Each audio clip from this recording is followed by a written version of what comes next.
Welcome to Satya kitchen. ఈరోజు నేను గోంగూర పప్పు చేయబోతున్నానండి. ఈ గోంగూర పప్పులో కొద్దిగా నెయ్యి కలిపి పెట్టామంటే పిల్లలైనా పెద్దలైనా ప్లేట్ ఖాళీ చేయాల్సిందే. ఒక కుక్కర్ తీసుకొని ఒక గ్లాస్ కందిపప్పు తీసుకుంటున్నానండి. ఈ కందిపప్పుని శుభ్రంగా కడుక్కోవాలండి. దుమ్ము పురుగులు ఏమన్నా ఉంటాయి. ఒక 2-3 సార్లు బాగా వాష్ చేసుకోవాలండి కందిపప్పుని.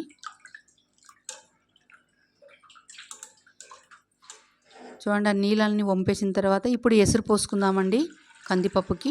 మీకు పప్పు లూజ్గా ఉండాలంటే కాస్త వాటర్ ఎక్కువ వేసుకోండి, లేదంటే సరిపోయేంత ఎసురు పోసుకుంటే సరిపోతుందండి. తర్వాత పసుపు కూడా వేసుకుందాం. ఈ పప్పుకు మంచి టేస్ట్ రావాలంటే ధనియాలు, జీలకర్ర, ఎల్లిపాయలు ఇవి కంపల్సరీ వేసుకోవాలండి.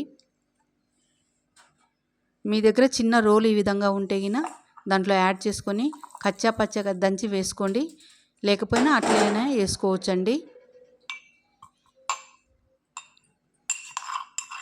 మంచి స్మెల్, అరోమా స్మెల్ వస్తుందండి. మీ పక్కింటి వాళ్ళకు కూడా ఈ స్మెల్ వెళ్ళిపోతుంది. తర్వాత కొద్దిగా కరివేపాకు కూడా వేసుకుందామండి.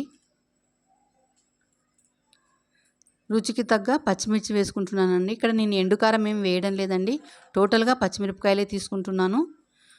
పులుపు కాబట్టి కాస్త ఎక్కువ మిరపకాయలు పడతాయండి. తర్వాత కొద్దిగా ఆయిల్ వేసుకుందామండి. ఇప్పుడు నేను ఒక 3 కట్టలు గోంగూర తీసుకున్నానండి. ఇది శుభ్రంగా వాష్ చేసి పెట్టుకున్నాను. గోంగూరని శుభ్రం చేసుకున్నటువంటి ఈ గోంగూరని కుక్కర్లో పెట్టుకుందామండి.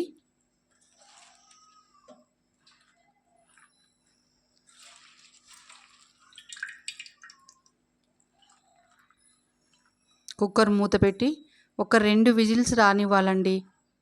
గోంగూర పప్పుకి పప్పు మరీ మెత్తగా అయిపోతే బాగోదండి టేస్టు, అందుకని 2 విజిల్స్ సరిపోతాయండి. చూద్దామండి, 2 విజిల్స్ వచ్చాయి. ఆవిరిపోయిందేమో చూద్దాం. చూడండి, పప్పు ఈ విధంగా ఉడికిపోవాలి. ఇప్పుడు రుచికి తగ్గ ఉప్పుని వేసుకుందాం. ఇప్పుడు పప్పుని ఎనుపుకుందామండి. పప్పు గుత్తితోని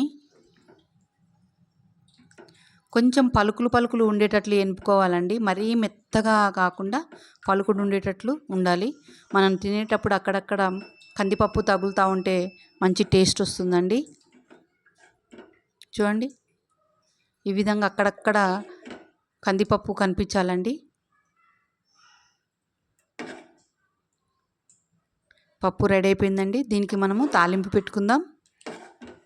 ఒక ప్యాన్ తీసుకున్నానండి. ఒక 2 టేబుల్ స్పూన్ల ఆయిల్ వేసుకున్నాను. తర్వాత పోపు దినుసులు వేసుకుంటున్నానండి. జీలకర్ర, ఆవాలు, ఎల్లిపాయలు, కరివేపాకు, ఎండుమిరపకాయలు, మినపప్పు, శనగపప్పు అన్నీ వేసుకొని బాగా వేయించుకుందామండి. ఈ తాలింపు ఎక్స్ట్రా టేస్ట్ ఇస్తుందండి. ఒక మంచి స్మెల్ వస్తుంది. ఆ స్మెల్ వచ్చినప్పుడు మనము ఈ తాలింపుని పప్పులో యాడ్ చేసుకుంటే బాగుంటుందండి. చూడండి, తాలింపు రెడీ అయిపోయింది. ఇప్పుడు మనము పప్పుకు తాలింపు వేసుకుందాం. గోంగూర పప్పు రెడీ అయిపోయిందండి. మీకు ఈ రెసిపీ నచ్చినట్లయితే లైక్ చేయండి, షేర్ చేయండి, సబ్స్క్రైబ్ చేసుకోండి. మీ ఫ్రెండ్స్కి, రిలేటివ్స్కి కూడా షేర్ చేయండి. Please subscribe. Thank you for watching.